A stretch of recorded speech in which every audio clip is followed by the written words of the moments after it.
Ya, Assalamualaikum warahmatullahi wabarakatuh. Salam sejahtera untuk kita semua. Jadi pertemuan selanjutnya kita belajar apa itu logistik regression ya, masih dalam uh, model regresi ya. Jadi khususnya di machine learning. Jadi ada nanti kenapa perbedaan apa dengan kemarin kita belajar regresi linear yang sederhana dan yang berganda atau multiple. Oke, regresi logistik adalah sebuah pendekatan untuk membuat model prediksi seperti halnya regresi linear. Ya, jadi secara konsep sama. Ya, jadi dia menggunakan model regresi pada umumnya. Perbedaannya pada regresi logistik, peneliti memprediksi variabel terikat yang berskala dikotomi. Jadi kalau yang kemarin itu nominal, tetapi kalau di sini logistik regression itu nanti kita memprediksi antara binomial, beda binomial kategori lah. Jadi ya atau tidak, yes or no, kemudian baik buruk, tinggi rendah dan sebagainya. Jadi kalau yang kemarin contohnya kalau kita memprediksi berapa liter penggunaan bahan bakar ya, berapa liter jarak yang ditempuh jika kita menggunakan bahan bakar tertentu ya. Kalau di sini kita tidak memprediksi seperti itu, tetapi lebih kira-kira apa namanya, uh, kita apa umpamanya, jadi umpamanya seorang nasabah itu gagal bayar apa tidak seperti itu. Jadi ini prediksinya sakit jantung apa tidak, jadi ya atau tidak, ya yes no, atau ini baik atau buruk ya seperti itu. Jadi antara ini suhunya nanti tinggi atau rendah, jadi tidak ada nilainya tetapi dikategorikan ya menjadi binomial ya seperti itu ya. Kayak regresi logistik juga digunakan secara luas pada bidang kedokteran dan ilmu sosial maupun pemasaran. Jadi kecenderungan pelanggan ini bisa membeli produk ya atau tidak ya. Jadi produk ini dapat terbeli oleh data-data yang seperti ini apa tidak. Jadi umpamanya seorang nasabah mau mengajukan kredit gitu kan, nanti di sebuah bank aplikasinya nanti dia nanti akan melakukan uh, prediksi bahwa dengan data-data tersebut nasabah tersebut bisa lancar dalam membayar atau mereka gagal dalam melakukan pembayaran kredit dan sebagainya seperti itu ya. Perbedaannya ini, jadi kalau berbeda dengan regresi pada umumnya, regresi logistik dataset dipisahkan menjadi dua bagian ya, seperti tadi yang saya sampaikan, binomial ya. Regresi logistik menghasilkan dua kategori, yes, no, satu atau nol dan seperti ini. Nah ini contohnya penggunaan logistik regression. Apakah hari ini akan turun hujan? Ya jawabannya ya atau tidak. Kemudian seorang pelanggan akan membeli barang kita, ya atau tidak.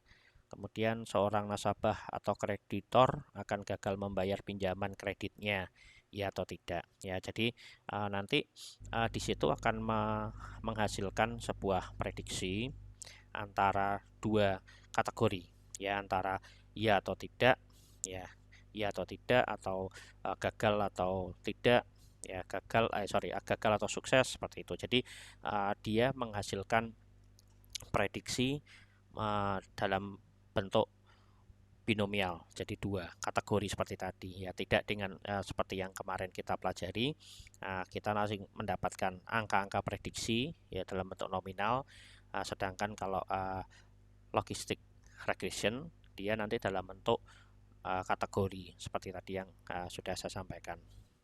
Oke, nah ini contohnya, contoh dataset. Nah ini kalau ini kita bisa lihat antara grafik gaji dan pengalaman.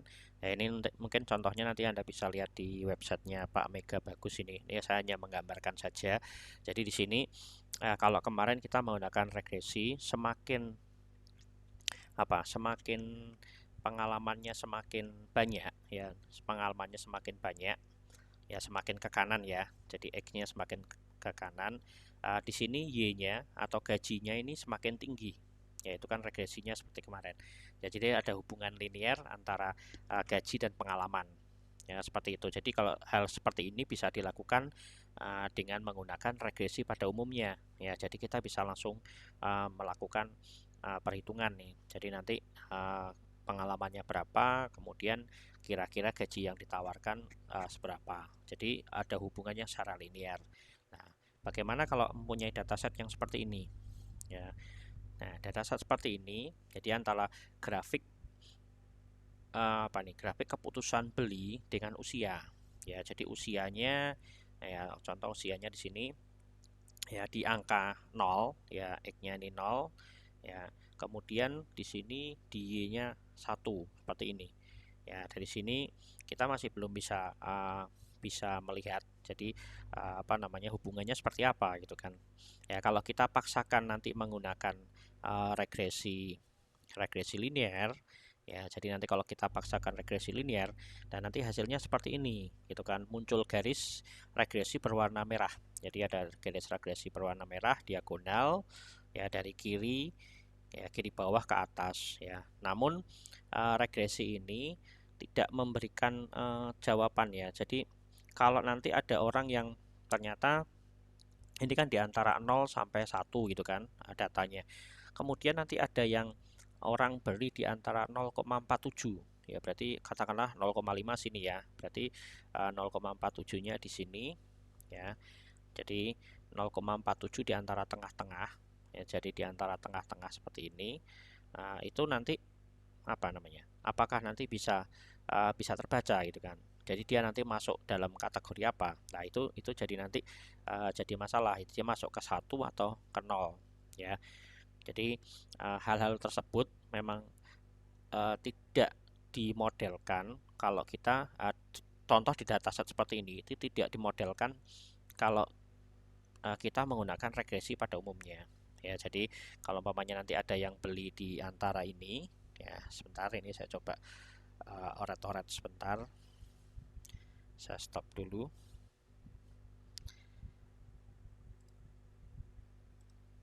ya. Oke, saya lanjutkan.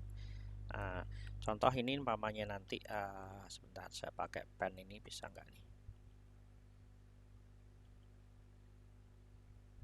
Nah, umpamanya ada orang yang belinya di sini ya, kurang lebih 0,47 gitu kan, antaranya seginilah. Nah, ini. Nah, di sini nanti masuk kategori apa gitu kan. Ya, jadi kategorinya dia masuk ke apa namanya? ke atas atau ke bawah. Ya, seperti itu. Jadi kita tidak tahu nanti ini dia masuknya ke dalam posisi yang ini atau yang bawah ini. Ya, kondisinya seperti itu. Makanya kalau kita menggunakan regresi pada umumnya, regresi linear, ini tidak bisa menyelesaikan jika mempunyai dataset yang modelnya seperti ini.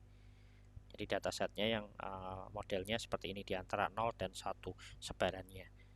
Ya. Makanya di sini oke, sebentar. Nah, di sini kita menambahkan fungsi simoid. Ya, dari sini kita menambahkan fungsi simoid. Jadi persamaan regresi yang kemarin y a plus bx ya, bx ya, atau nanti yang modelnya multi ya, terutama di sini single ya. Y kalau di sini dimodelkan y sama dengan a0 plus a1x ya. A-nya kemarin intercept ya, intercept atau koefisien itu. Ya, nanti baca lagi. Jadi a plus bx ya. Kemudian ditambahkan fungsi simoid. Ya, P sama dengan 1 dibagi 1 plus E pangkat minus Y. Ya, dari situ maka akan keluar model regresi seperti ini. Ya, jadi persamaannya digabungkan, maka penggabungan dari regresi linear dan fungsi sigmoid.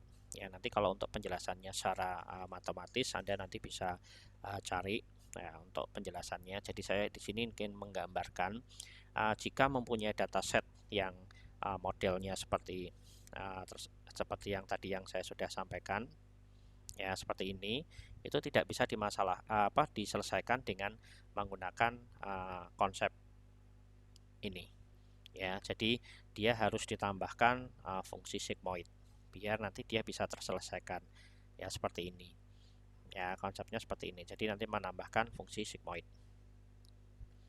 Oke, kemudian coba saya next lagi.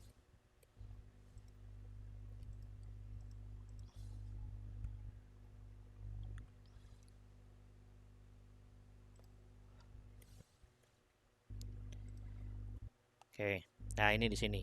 Jadi kalau ada penambahan, ya ada penambahan lagi data baru di luar yang tadi, ya tadi kan kita melihat ini contoh ya, dari data yang gambar C itu, kemudian ada penambahan data baru, ya ada berapa itu? 0, adalah contoh 0,9, 0,35 gitu kan. Ya, ini permasalahan yang tadi ya. Jadi, kenapa tadi bisa dimasalahkan dengan sigmoid? Jadi ada umpamanya ada data 0,9, 0,09, 0,35, 0,71, kemudian ada 0,92 ya dengan menggunakan model sigmoid ya. Kemudian nanti kita melakukan apa? Pembuatan batas sumbu ya. Nanti batas sumbunya 0,5 itu juga bisa berubah. Katakanlah di sini 0 sampai 1, kita buat batas sumbunya adalah 0,5. Maka kita nanti bisa apa? Bisa sesuaikan ya. Jadi probabilitasnya yang di atas 0,5 berarti 0,71, 0,92 itu sebagai 1 ya, mendekati 1 ya, atau katakanlah satunya di sini berarti beli gitu ya. Nah, nanti kita asumsikan satu itu bisa menjadi beli. Kemudian probabilitasnya yang di bawah 0,5, nah dia menjadi 0 ya. Jadi kalau usia 24 ya 24 atau datanya itu 0,09 dan usia 28 atau 0,35 ya, maka dia dianggapnya tidak beli ya. Di sini tadi apa permasalahannya? Sebentar. Jadi tadi kalau kita lihat keputusan membeli ya, keputusan membeli. Ya, jadi dari keputusan membeli ini usia di 24 dan 28 itu secara probabilitasnya dia di bawah 0,5, dianggap dia tidak bisa membeli. Kemudian ada data yang 0,71 ya, karena dia di atas 0,5, kemudian ada lagi data 0,92 dan tadi kita sudah sepakat kalau di atas 0,5 bahwa itu dia mendekati 1 ya, karena kan ada hanya dua pilihan ya, 1 dan 0 itu kan. Berarti kita buat bahwa usia 35 atau 0,71 datanya dan usia 41 atau 0,92 datanya dia dapat membeli.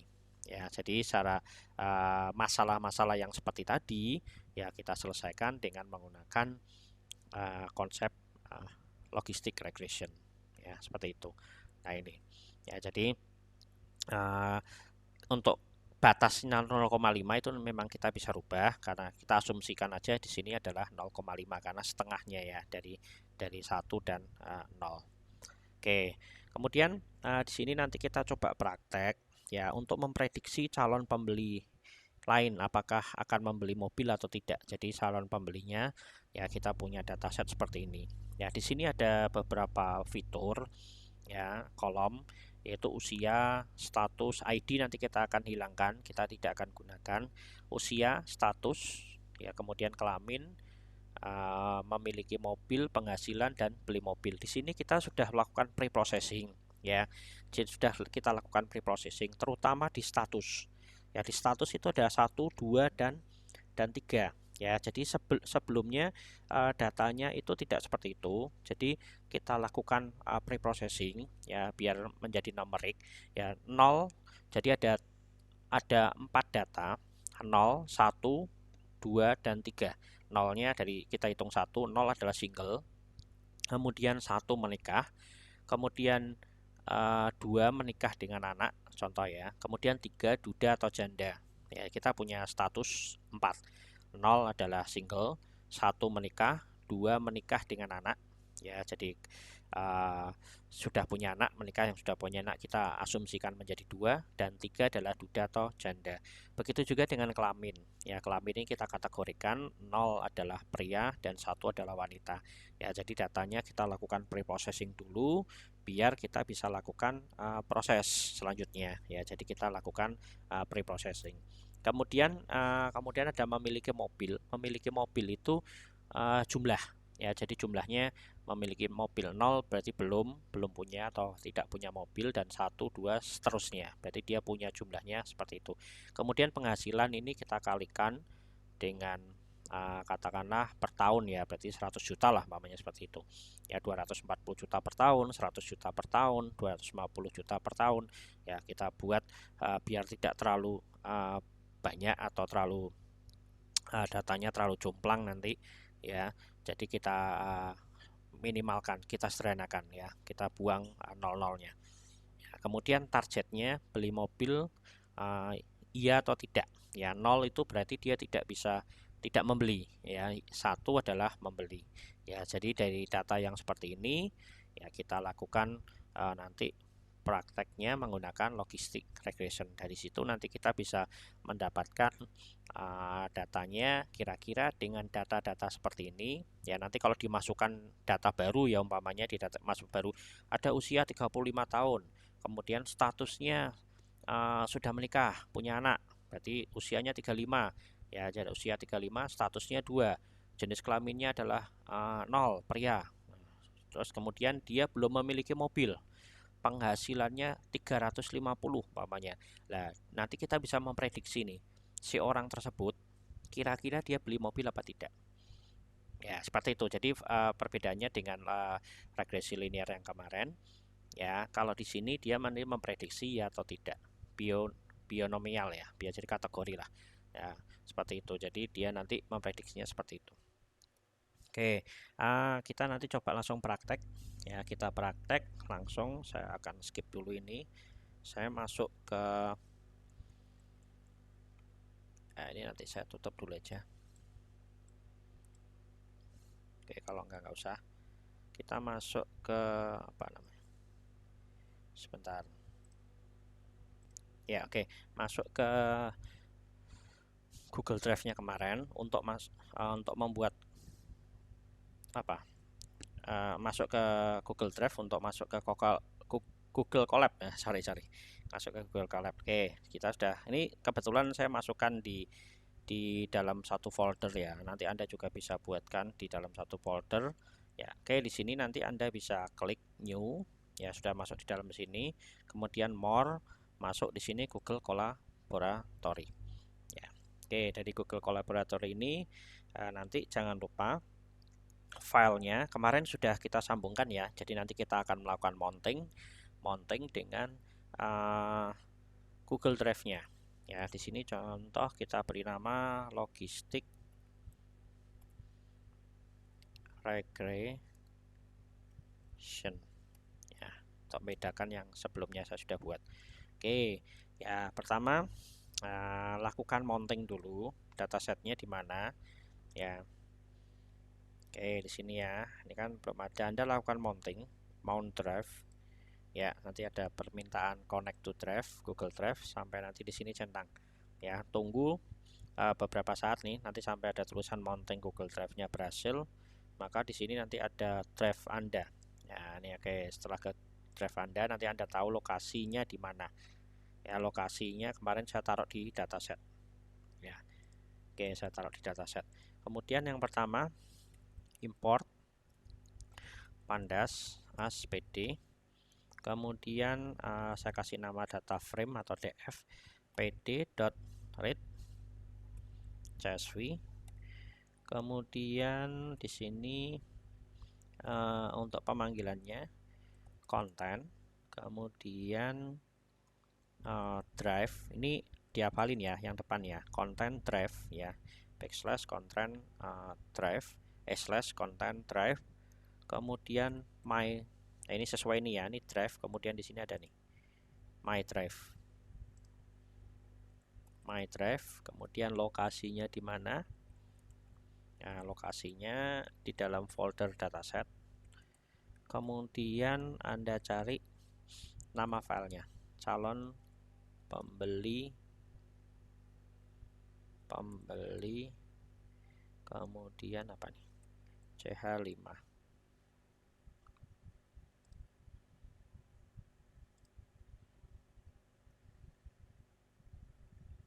Ya, ini calon pembeli underscore CH5.csv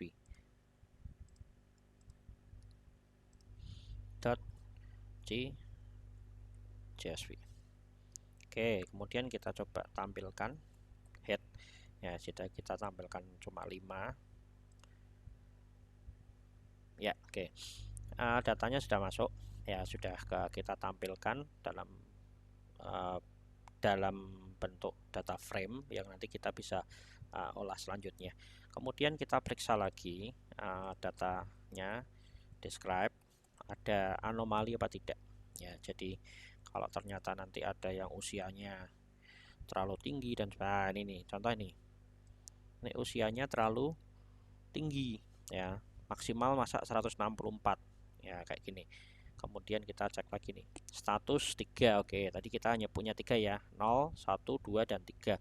0 sebagai single, 1 menikah, 2 menikah punya anak, 3 janda atau duda.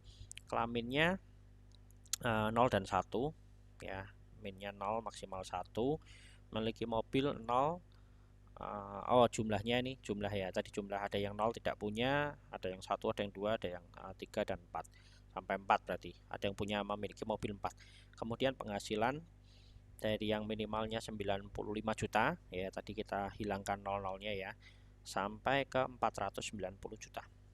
Ya, oke, seperti itu. Berarti di sini ada anomali ini 164 usianya, maka kita bisa lakukan filtering ya. DF sama dengan DF, kemudian dalam kurung, nah DF lagi ke siku ya, siku DF, kemudian di sini apa yang ini keluar kan, nah, muncul nih usia ya, kemudian kita lakukan kurang dari sama dengan 100. Oke ya, dari sini nanti kalau Anda lakukan ini, ada yang kurang apa? 1. Oh, ini kebanyakan. Ya. Nah, di sini kalau nanti Anda lihat describe-nya, ini harusnya sudah berkurang nih, 98 row-nya. Kok totalnya ini berapa ini? Atau kita describe aja deh.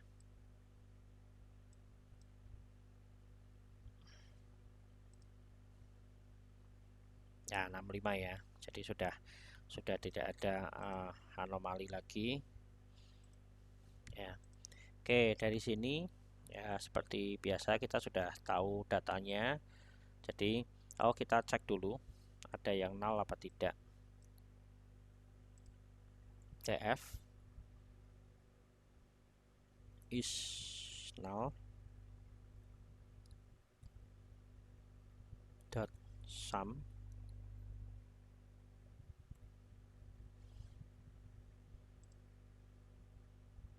Oke, enggak ada ya. Kalau nanti ada yang null atau kosong, datanya di sini ada yang kosong gitu kan. Di sini nanti muncul nih berapa data yang kosong di setiap fitur-fiturnya atau kolomnya. Ya, kalau tidak ada ya nanti abaikan saja. Anda bisa hapus saja atau lanjutkan ya. Jadi nanti Anda lanjutkan. Oke, seperti yang kemarin kita melakukan import library atau package-nya dari sklearn untuk memanggil model dari model selection ya, model selection as ms umpamanya, import, kemudian sklearn, kita pakai linear model ya, masih pakai linear model karena itu sama dengan linear regresi, cuma nanti kita pilih regression logistik ya, logistic regression LM gini aja deh ya. Oke, kemudian kita cari fiturnya X, kita anggap aja X nya kemarin kita coba DF. Di sini yang akan kita ambil apa? Usia ya, kemudian status ya, kemudian kelamin, kemudian memiliki mobil, penghasilan ya. Beli mobilnya tidak, karena dia nanti itu yang kita prediksi ya, itu yang akan kita prediksi. Dia beli mobilnya tidak Ya, kita jadikan Y-nya yang akan kita cari. Oke. Ya, dari sini kita coba dulu ada error apa tidak. Ya. Anda bisa tes umpamanya X-nya sudah masuk apa belum. Oke, sudah ada ya. X-nya ada 998. Y-nya Oke, Y-nya juga sudah masuk. Oke, di sini kita buat split ya. Splitnya pertama X train, kemudian X test, kemudian Y train, kemudian kita buat Y test juga. Ya, jangan lupa nanti kita melakukan train split, test split ya. Kemudian X dan Y datanya yang akan kita split. Kemudian test size-nya 0,2 lah, 20% ya yang kita lakukan proses train dan tesnya ya. Random state state 20. Oke, kemudian sudah ada salah ya, XY, kemudian logistic regression ya sama dengan LM dan log. Muncul enggak? Logistic kontrol spasi. Nah, lama logistik L-nya besar. Regression ya. Oke, kemudian log reg sama dengan dot fit. Kita lakukan fitting dulu X train-nya dan Y train ya untuk mendapatkan modelnya berapa. Oke, kita coba. Sudah berhasil ya, tidak ada error. Oke, kemudian dari sini kita bisa lihat skornya nih sebenarnya. Bisa langsung lihat skornya ya. Logistik log reg ya dot skor ada skor ada. Kemudian yang kita tes itu X testnya dan X test saja ya.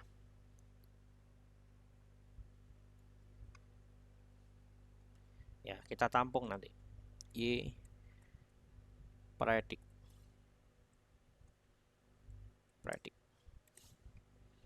ya. Kemudian kita lihat berapa skornya. Missing argumen Y. Sorry. Y tesnya juga kita coba. Kurang 1. Wah, 95%. Ya, jadi ternyata tinggi. Ya, karena datanya memang sudah bagus. Jadi di sini sudah sangat tinggi nih. Ya, jadi kalau Anda memprediksi itu 95%-nya benar. Ya, jadi nanti kita prediksinya benar. Ya, kalau kita coba lihat Y prediknya itu nilainya berapa ya. Jadi kita bisa lihat aja nanti yang kita prediksi itu berapa nilainya ya. Sebentar, ini kalau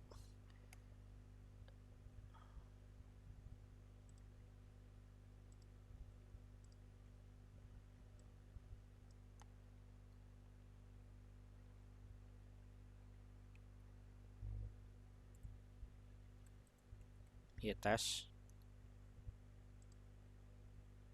Nah, ini ya. Ini tes kita nih. Ya, ini kita tes kita ya. Ini adalah testing kita. Ya, ada 200 dari berapa data tadi? Ya, dari 980 sekian ya. Hampir 1000 lah. Hampir 1000. Ini contohnya di sini.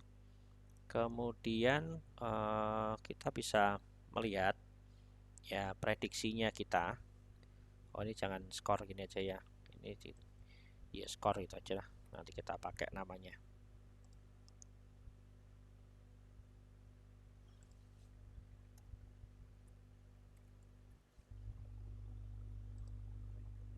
Oke. Kemudian kita lihat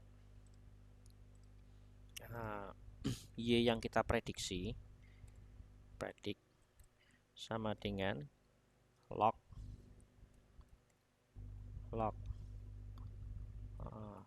predik logreg, lupa lagi namanya ya, logreg dot predik sama dengan x test y predik. Nah ini oke. Kita coba lihat nih, kalau yang di y testnya itu ini acak ya, diacak ya, dia di nomor ini indeksnya aja sih, indeksnya, jadi nggak usah kita lihat. Di 272 ya, katakanlah di baris ke 272 dia diprediksi beli ya di tesnya ya. Kemudian yang tes kita, kemudian yang X tesnya ya, prediksinya, hasil prediksi, jadi ada soalnya seperti ini, dia prediksinya apa? Oh ternyata satu, sama ya. Kalau di proses belajarnya ya kita prediksi 0, dia ternyata sama prediksinya ya, seperti itu, 0 kemudian 1 dan seterusnya ya. Berarti karena tadi 95% ya, jadi hampir 100% semua diprediksi dengan benar ya, dengan baik ya. Nah itu dari dataset yang ada, kita tadi bisa memprediksi bahwa si pelanggan tersebut itu beli mobil apa tidak ya. Jadi kemudian kita mengenal lagi ya, sebenarnya lagi untuk mencobanya ya, kita bisa kenal apa itu confusion metric ya nanti. Jadi confusion metric itu untuk pengukuran performa di klasifikasi machine learning ya, dimana keluaran dapat berupa 2 kelas atau lebih ya. Kalau di sini karena tadi ada 2 kelas kategori, beli atau tidak ya, 1 atau 0 ya. Satunya itu nanti dianggap positif karena seperti itu, nolnya adalah negatif ya. Jadi nanti kita akan mengukur confusion metricnya di situ, berapa yang kira-kira benar, ditebak benar, true positif, kemudian berapa yang ditebak seharusnya benar, seharusnya negatif atau salah gitu kan, tapi ternyata dia sebaliknya ya. Begitu juga yang harusnya ditebak benar positif tetapi salah, dan sebaliknya yang seharusnya ditebak negatif ternyata harusnya positif. Nah dari situ kita nanti menghitung true, false ya, TP, TN, FN, dan false negatif ya, F positif, seperti itu. Nah ini untuk penjelasannya ya. Jadi ini contoh gambarnya saja. Jadi nanti untuk mengukur dari kinerja machine learning kita bisa menggunakan confusion metric, bahwa 95% itu berapa aja ya yang ditebak seharusnya benar maupun seharusnya salah, maupun seharusnya ditebak benar salah tetapi benar ya, seperti itu ya. Contoh di sini ya, true positif ya, di sini ada gambar perempuan ya, memprediksi positif itu benar. Jadi perempuan itu Anda memprediksi bahwa seorang wanita hamil dan wanita tersebut memang hamil, berarti benar, positif ya, positif.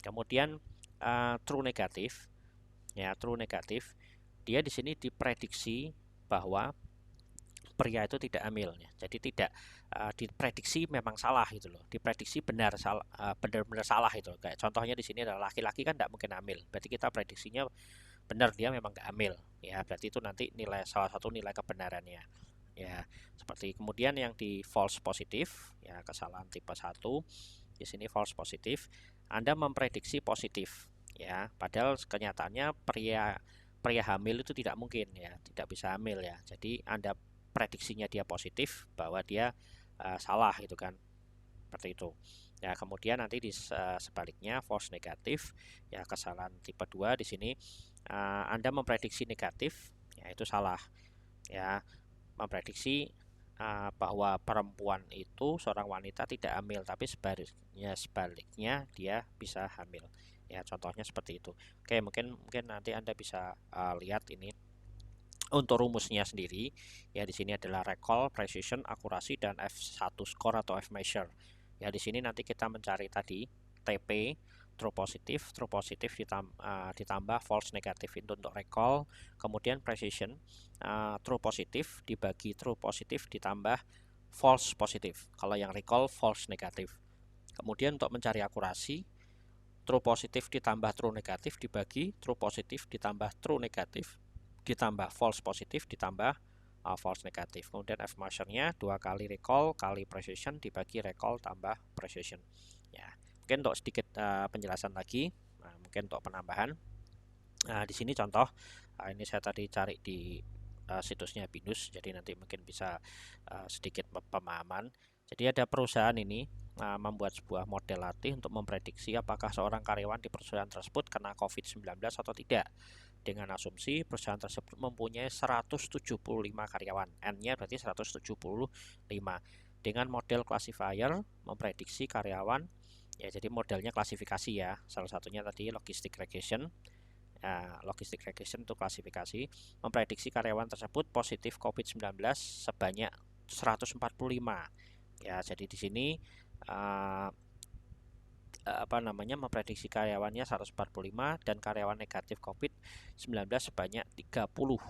Tapi pada kenyataan karyawan positif COVID-19 sebanyak 150 dan karyawan negatif COVID-19 adalah 25. Nah, seperti ini. Ya, jadi true positifnya ya diprediksi karyawan positif COVID-19 dan memang benar karyawan tersebut positif COVID-19 adalah 125. Ya, seperti itu. Jadi 125 contoh. Kemudian true negatif ya, kita memprediksi karyawan negatif COVID-19 dan memang benar karyawan tersebut negatif COVID-19, diprediksi sejumlah 5. Ya, 5 karyawan. Kemudian ada false positif. Ya, false positif. Di situ diprediksi false positif, kita memprediksi karyawan positif COVID-19 dan ternyata prediksinya salah. Ternyata karyawan negatif COVID-19 ya, false positifnya di sini adalah 20. Ya. Jadi diprediksi yang harusnya dia positif COVID, ternyata dia negatif. Itu diprediksi ada 20. Ya, seperti itu. Ya, kemudian yang prediksi negatif, ya kita memprediksi karyawan itu negatif. Ternyata salah, dia harusnya positif. Nah, itu sebanyak 25. Ya, jadi seperti tadi yang ilustrasinya orang melahirkan. Jadi di sini sistemnya dia diprediksinya positif itu sejumlah benar-benar positif, aktual positif itu 125.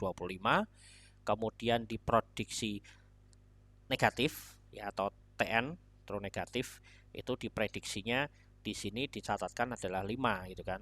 Catatnya 5. Kemudian yang harusnya positif tapi diprediksi negatif itu 20, dan sebaliknya yang diprediksi harusnya dia negatif ternyata 25 itu adalah positif. Ya, untuk perhitungannya nanti seperti ini. Ya, contohnya. Ya, ini jadi masih menggunakan perhitungan manual ya. Kita catat ya, jadi ada 175. Ya, tadinya diprediksi seperti ini, oh ternyata kenyataannya ya. Jadi ini yang sudah kenyataannya. Ya, diprediksi positif, yang benar-benar prediksi positifnya ada 125 dan sebagainya. Ya, ini untuk mencari recall tadi tinggal kita masukkan aja nilainya. Di sini kan sudah ada tadi TP, FP ya positif ya. Jadi kalau di sini labelnya positif. Kalau nanti beli atau tidak berarti di sini 1, ya di sini nanti TP-nya di sini. Di sini 0 berarti nanti TN-nya di sini. Ya, kalau di sini negatifnya di sini berarti TN-nya nanti di sini, TP-nya di sini. Ya, kebalikannya seperti itu. Ya, nanti Anda bisa cari untuk conversion matrix seperti apa. Oke, di sini nanti kita jika lakukan perhitungan ya, jadi recallnya TP-nya 125 dibagi 125 tambah 75, hasil 0,83. 0,83 dikali 100% adalah 83%. Nah, di sini precision-nya ini 86. Nah, akurasinya kita menghitung di sini adalah 74,2%. Jadi di sini mesin learning-nya yang digunakan untuk melakukan klasifikasi, dia kebenarannya hanya 74%.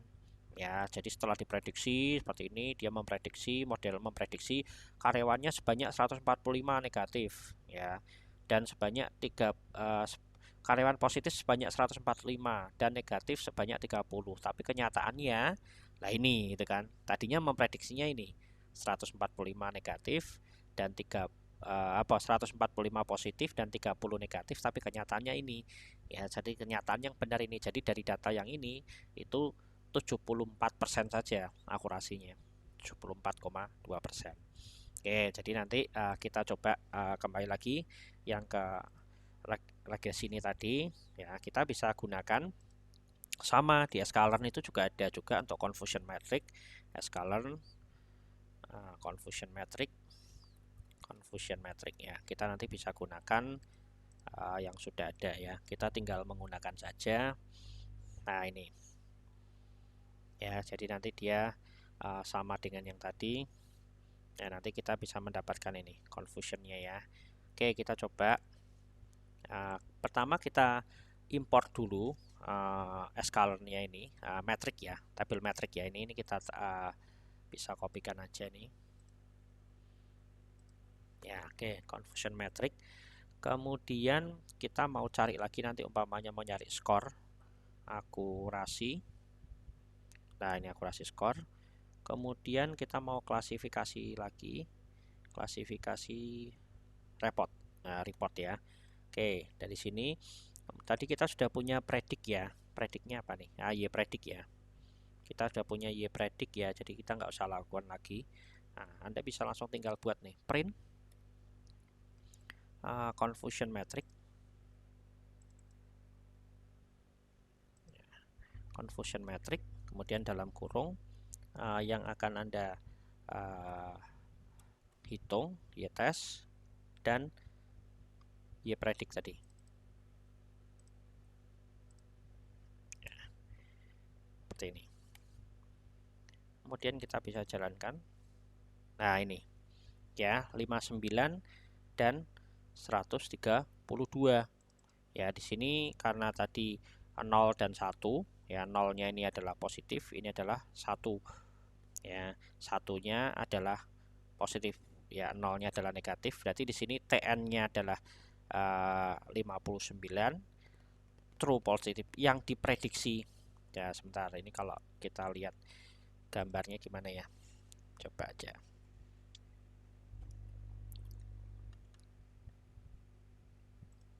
Ya, oke, kita coba di sini. Jadi di sini itu nanti seperti ini ya. Nah, oke, seperti ini. Kemudian di sini adalah 0. Di sini adalah 1. Di sini 0. Di sini adalah 1.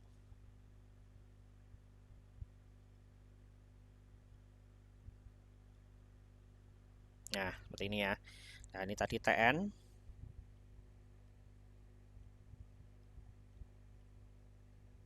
Di sini TP. Di sini FP. Dan di sini adalah FN. Ya, jadi di sini adalah 59. Di sini adalah 4. Di sini adalah 5. Di sini adalah 132. Ya, jadi di sini diprediksi bahwa orang itu tidak bisa membeli itu sebanyak 59 ya, diprediksi dengan benar bahwa orang itu tidak bisa membeli ya, karena tadi usia dan sebagainya atau uangnya memang kurang cukup dan sebagainya, itu ada 59 ya. Kemudian di sini diprediksi bahwa orang itu dapat membeli, satu ini kan membeli toh, itu 132 ya. Kembali lagi tadi usianya sudah mapan, kemudian apalagi sudah mapan, penghasilannya tinggi, sudah memiliki anak dan sebagainya. Kemudian ini diprediksi harusnya bisa membeli, tetapi dia tidak bisa membeli gitu. Ada 4 ya, 4 yang diprediksi benar ya. Kemudian di sini yang harusnya dia tidak bisa membeli, ternyata dia bisa membeli, itu diprediksi adalah 5 ya. Seperti itu ya, di situ nilainya seperti itu. Oke, kemudian kita coba untuk lanjut kita melakukan akurasi. Nah, kita akurasi sama gampang, kita tinggal tes saja. print. Kemudian di sini sudah ada ya.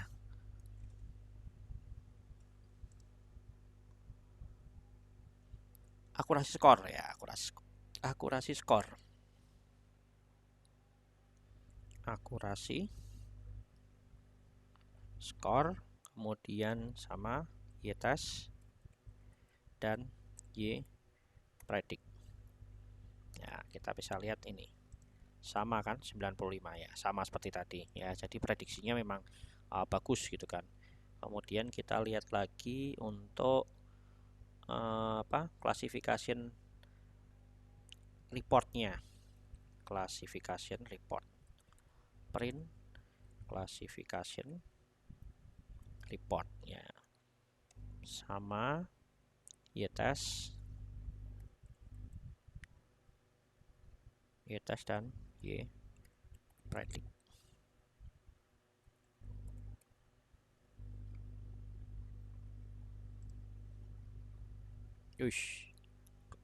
Oh, kok ada nih. Dah. Classification. Oh, stabilization classification report. Tipe. Nah, ini ya. Jadi tadi 0 dan 1, ini 0 dan 1 ya. Nah, ini. Jadi kurang lebih seperti ini. Ini ada 63 yang tadi. Ini ada 137. Ya, dari datanya yang 0 dan 1. Dari ini yang diprediksi dari 132 tidak beli dan 137 beli, itu diprediksinya benar-benar beli adalah 132. Ya, seperti itu ya bacanya ya. Dan ternyata dia diprediksi harusnya beli ya, harusnya beli. Ya, ternyata dia tidak beli, itu ada 5. Itu kan kesalahannya di situ. Kemudian di sini dari 63 yang beli, di sini sistem modelnya memprediksi 59 dari 63 yang nggak beli ya. Dan ternyata ada yang harusnya diprediksi tidak beli malah dia beli ya, ada 4 orang gitu kan. Berarti salahnya di sini ya, salahnya adalah 4 dan 5, tapi kebenarannya ada 59 dan 132, yaitu kira-kira 95% ya. Jadi model Anda sudah sangat bagus atau sudah sangat baik. Oke, mungkin itu aja dari saya. Jadi kita belajar logistic regression sekaligus kita belajar apa itu confusion metric ya. Nanti Anda bisa cari aja apa itu confusion metric. Oh ya, ini kita coba pakai Cyber nih ya, biar nanti lebih gampang nih, lebih enak tampilannya. Nah, ini kita coba cari-cari aja nih. Nah, tampilan seperti ini. Oke, kita tinggal pakai aja nih ya. Kalau tadi kan tampilannya dalam bentuk apa tadi, bentuk metrik ya. Kita coba aja kita gunakan ya model lain ya. Cybernya ini library ya, jadi kita tinggal ini kita sesuaikan namanya CF metric. Di sini kita confusion metric.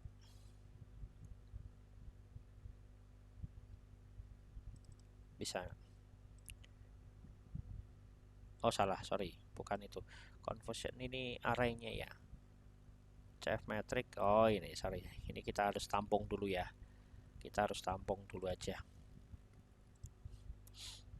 Kita harus tampung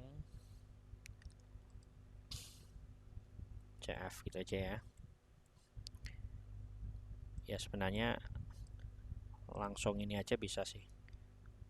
Ini kan tadi kita print ya, kita lihat. Nah, ini kita ambil aja CF. Ya. Ya ini 132 ya. Ini kok keluarnya gini. Ya jadi seperti inilah kurang lebih. Ya, ini jadi nanti Anda bisa gunakan ya. Jadi ternyata ada juga pakai Seaborn ya. Nanti banyak nih. Oh, 30% ya. Ini kita juga bisa pakai nih. Berapa persen tadi nih yang kita prediksi benar? Ya, kita coba aja nih. Nah, ini CF-nya kita ganti CF di sini ya. CF kita ganti CF. Oke. NP. Oh, sorry. NP-nya belum kita cek. MP-nya harus Anda import NumPy as NP. Ya, ya ini ya ada. Jadi Anda prediksi tadi yang harusnya beli itu 66%, diprediksi yang harusnya tidak beli adalah 29%. Jadi kalau Anda gabungkan ini adalah 95%. Berarti Anda memprediksi dengan baik, dengan memprediksi dengan sangat baik yang beli maupun tidak beli ya. Kalau totalnya diprediksi benarnya adalah 95%. Sedangkan diprediksi salah yang harusnya dia beli, harusnya dia beli dan harusnya tidak beli gitu kan. Nah, itu 2%. Ya, 2% dan 2,5%. Oke, mungkin itu aja dari saya. Terima kasih. Nanti bisa dicoba materinya. Wabillahi taufik wa hidayah. Wassalamualaikum warahmatullahi wabarakatuh. Selamat berpuasa. Terima kasih.